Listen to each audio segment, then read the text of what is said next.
Hello mga katuhog! So, ito na nga at tapos ng ating flower bouquet.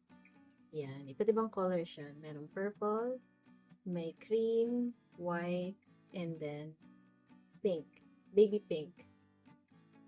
Sa mga individual 4-ply yarns, may mapapansin tayo na yung iba makapal ng konti kaysa sa ibang color. Katulad nito, medyo makapal, mas makapal itong white kaysa dito sa pink. And then, softer or mas malambot naman itong isa kaysa dito. Hindi ko rin alam kung bakit, pero ganoon talaga. Iba-iba sila ng texture, pero slight lang naman ang difference niya. Yung acrylic kasi ng mga yarns, mas magaan sila compared sa cotton. So, ito, made of cotton tong black na to, para hindi masyadong mabigat sa laylayan niya, lalo na kapag sinasampay after. Kaya, acrylic ang pinili kong ilagay instead na cotton din.